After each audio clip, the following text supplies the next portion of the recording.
In a world where information is increasingly accessible, the enigmatic and secretive regime of North Korea stands as a stark exception.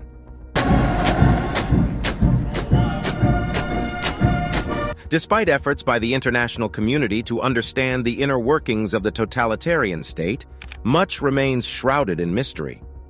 One aspect of the North Korean regime that has been the subject of speculation and intrigue is the so-called pleasure squad parties, a hidden practice that speaks volumes about the corruption, hypocrisy, and exploitation at the heart of the regime.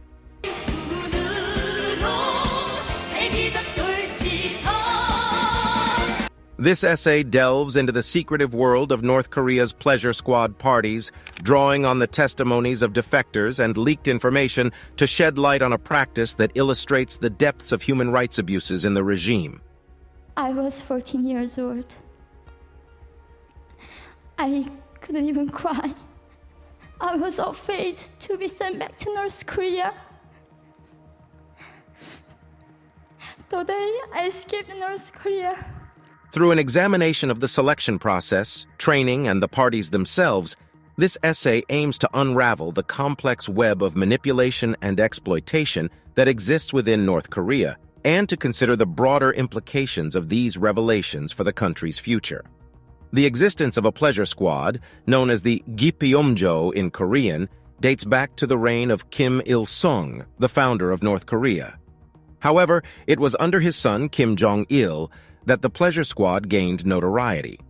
Designed to entertain the political elite and cement their loyalty to the regime, the pleasure squad is a clear example of the regime's indulgence in excesses, while the general population endures widespread poverty and hunger.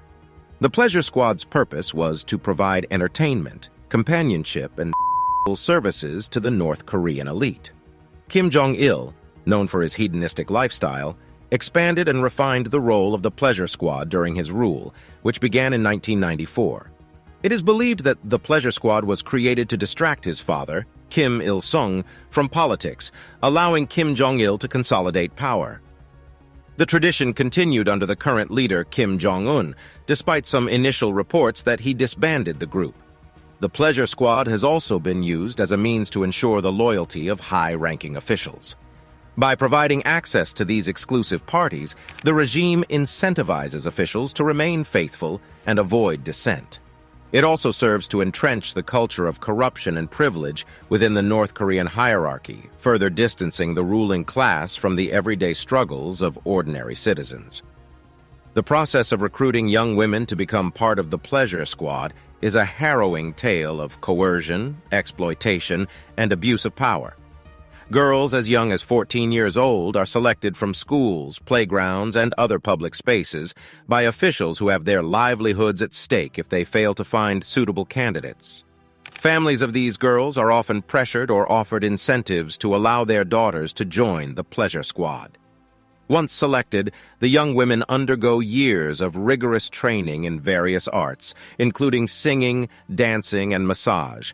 They are also subjected to political indoctrination, often being forced to adopt the mindset that their service to the regime is a source of pride and national duty. The training is intense, with the women enduring long hours of practice and harsh discipline.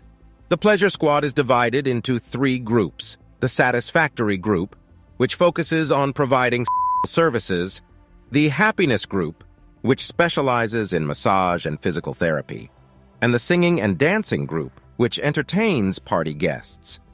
The members of each group receive specialized training based on their assigned roles. The pleasure squad parties, held twice weekly, were attended by high-ranking officials and designed to build loyalty to the regime through indulgence in forbidden pleasures. These extravagant events were held in lavish settings, with vast quantities of food, alcohol, and luxury items available for the guests. The parties featured musical performances, dancing, and other entertainment provided by the singing and dancing group. During the parties, the satisfactory group would be tasked with providing services to the guests. Often, the women were forced to engage in a variety of acts with multiple partners, facing severe punishment if they failed to please the attendees. The happiness group would offer massages and physical therapy, catering to the desires and whims of the partygoers.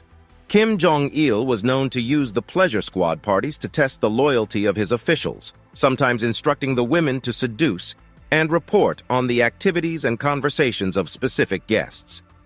The parties also played a role in the personal life of Kim Jong-il, as he was known to have an insatiable appetite for pleasure and frequently indulged in the services of the pleasure squad. The experiences of pleasure squad members do not end with their service to the regime.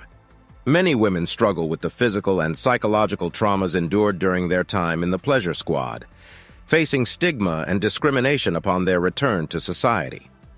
Some defectors who have managed to escape North Korea and share their stories have faced threats and retaliation from the regime, further highlighting the power and control wielded by the North Korean government. Defectors who have managed to escape and resettle in countries like South Korea often face challenges integrating into their new communities. Many struggle with the guilt and shame associated with their time in the pleasure squad and are unable to escape the memories of the abuse they suffered. Mental health issues, such as post-traumatic stress disorder, anxiety, and depression, are common among these defectors. The stories shared by former pleasure squad members are an important reminder of the human rights abuses taking place in North Korea. International organizations and governments have called for investigations and increased pressure on the North Korean regime to put an end to these exploitative practices. The existence of the pleasure squad and the events surrounding its activities highlight the importance of propaganda in maintaining the North Korean regime. The regime has utilized propaganda to cultivate a strong sense of nationalism and loyalty among its citizens, often portraying itself as a benevolent force working tirelessly to protect and uplift the nation. By framing the pleasure squad as a symbol of national pride and a tool for ensuring the longevity and prosperity of the regime, the North Korean government has effectively used the group as a means of manipulating its people.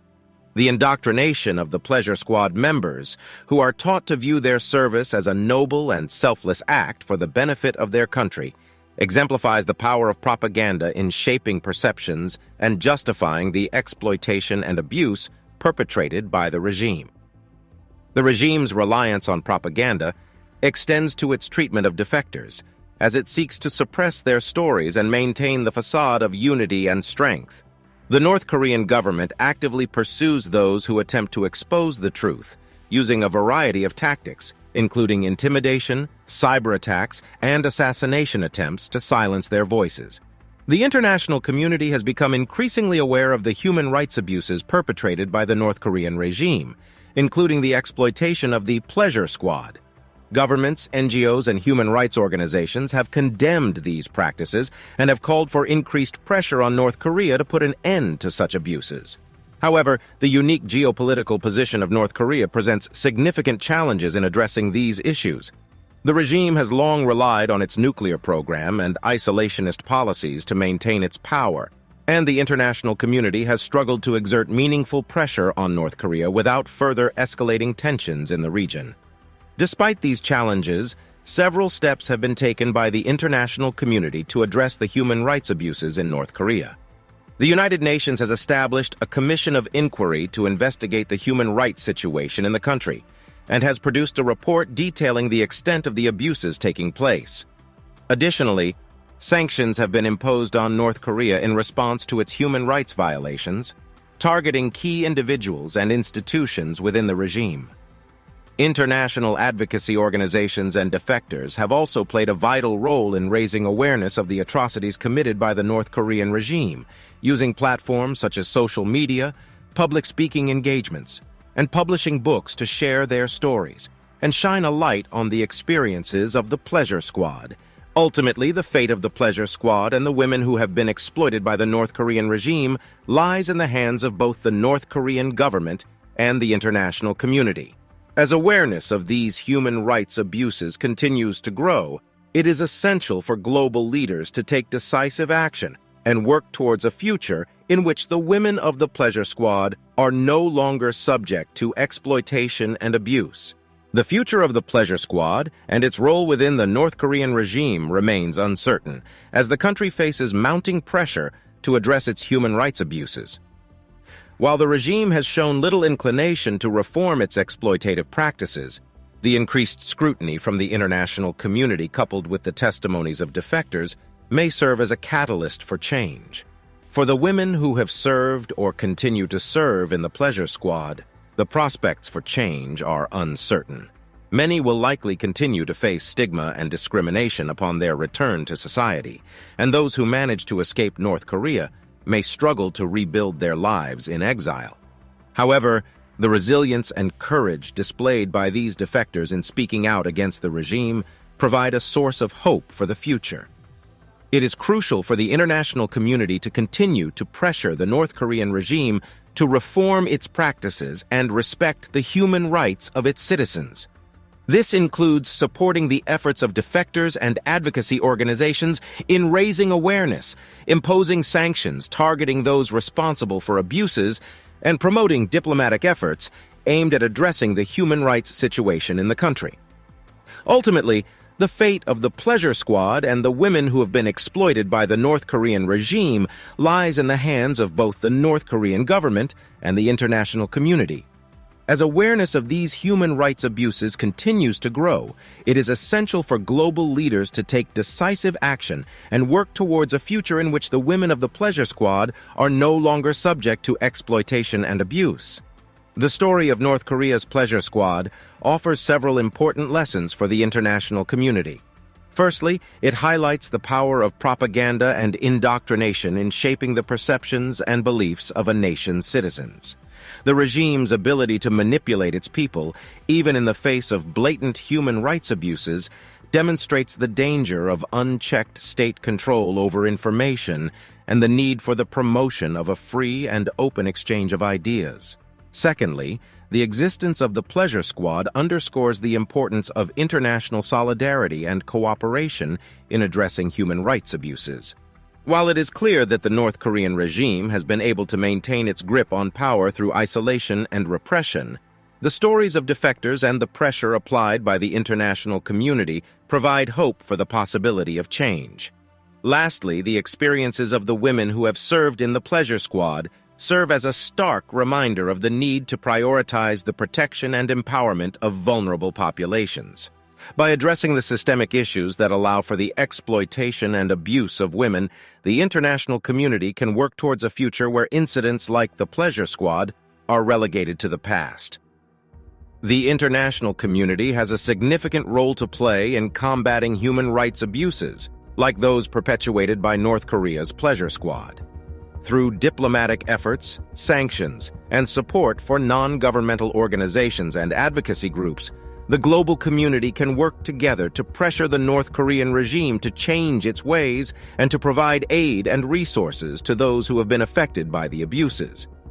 Diplomatic efforts, such as those carried out through the United Nations, are a key tool in holding the North Korean government accountable for its actions. By engaging in dialogue and negotiation, the international community can work to secure agreements and resolutions that condemn the human rights abuses committed by the regime and push for meaningful change. Sanctions are another essential tool in the international community's arsenal. By implementing targeted sanctions against individuals and entities within the North Korean government responsible for human rights abuses, the global community can exert financial pressure on the regime, making it more difficult for them to continue their oppressive actions. Finally, supporting non-governmental organizations and advocacy groups that work to document human rights abuses, raise awareness, and provide aid to those affected is crucial.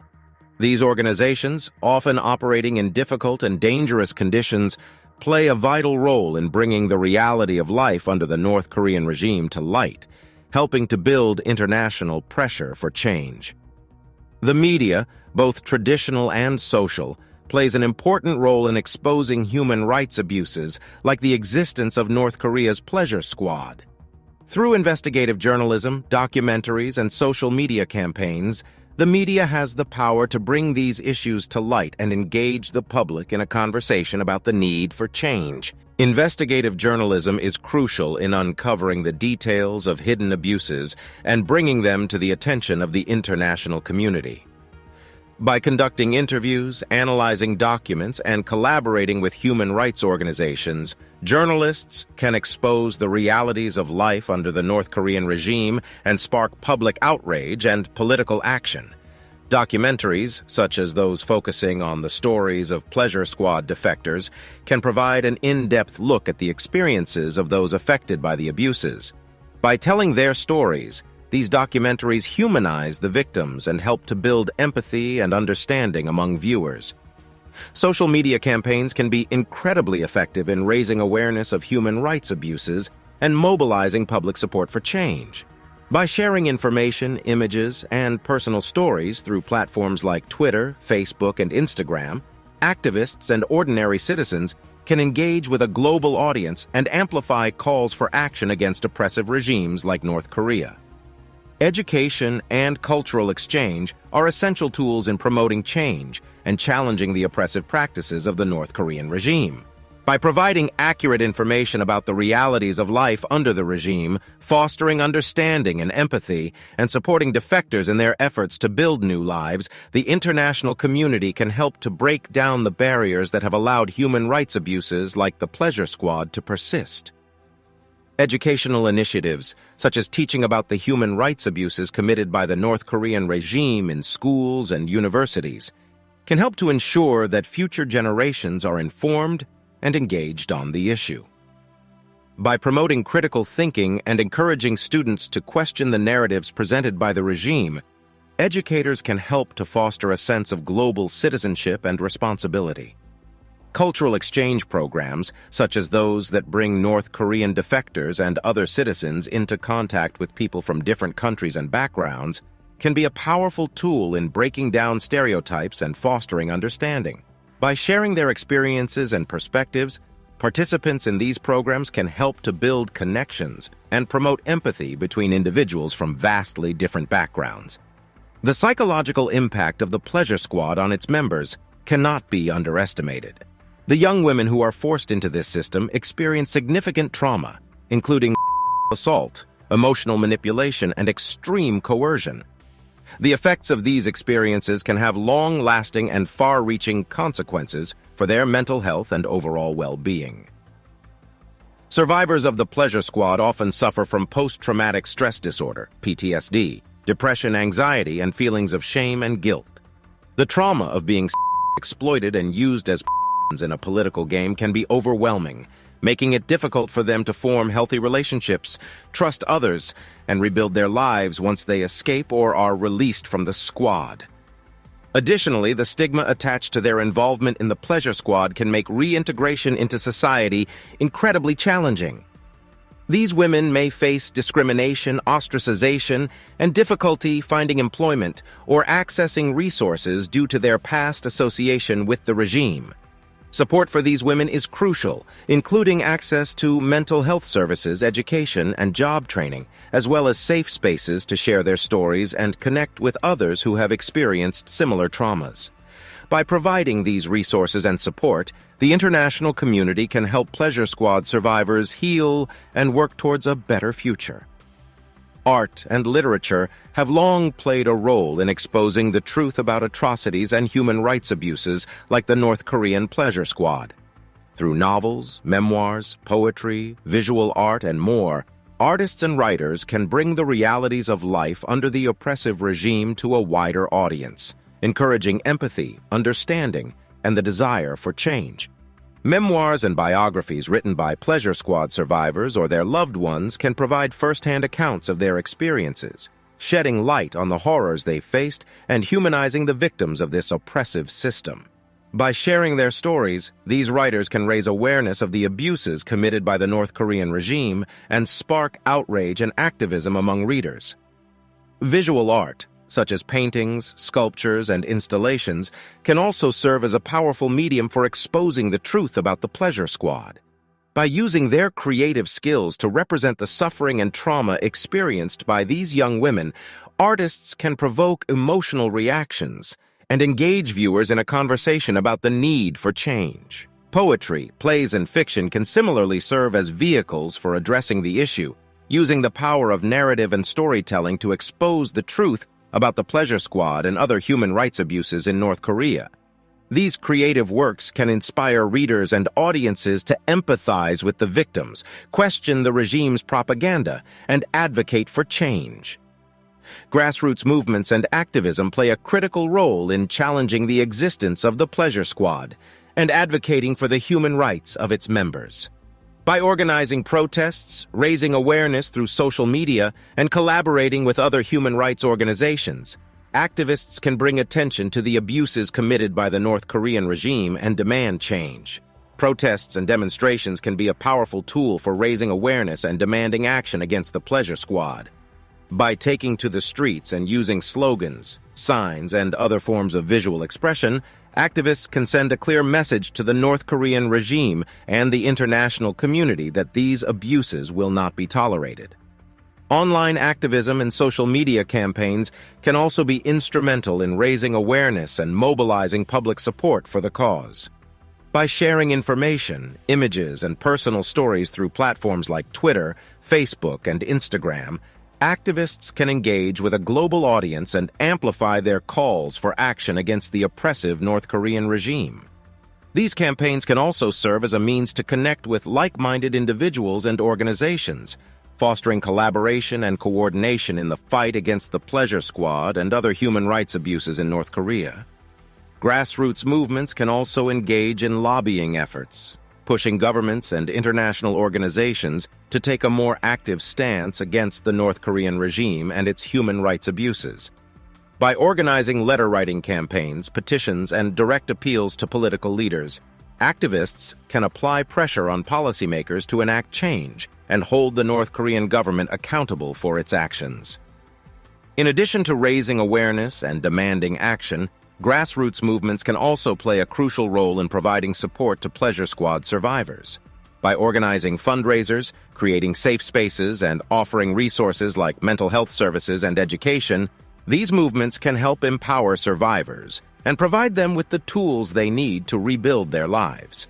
In conclusion, North Korea's secret Pleasure Squad parties represent a horrifying and deeply troubling example of human rights abuses. The forced recruitment of young women, their sexual exploitation, and the severe consequences they face as a result of their involvement in the Pleasure Squad are all elements that demand urgent attention and action from the international community. Through a combination of diplomatic efforts, sanctions, education, cultural exchange, media exposure, activism, and grassroots movements, the global community can work together to challenge the existence of the Pleasure Squad and fight for the rights and well-being of its members. By shining a light on the atrocities committed by the North Korean regime, the world can ensure that the voices of these young women are not silenced and that their suffering is not forgotten. In the face of such grave human rights abuses, it is vital that we stand together as a global community to demand change and accountability. The fight against the Pleasure Squad and the North Korean regime's oppressive practices may be difficult and complex, but it is a fight worth undertaking in the name of justice, human dignity, and a brighter future for all.